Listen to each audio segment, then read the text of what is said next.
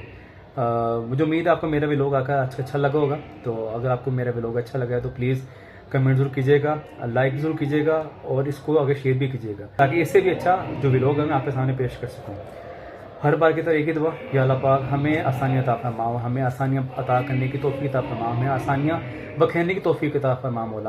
مولا ہمیں دنیا اور آخرت کی ہر اچھائی عطا فرما، اور ہمیں دنیا اور آخرت کی ہر برائی سے دور فرما۔ پاکستان زندہ باد، اسلام زندہ باد، خدا حافظ۔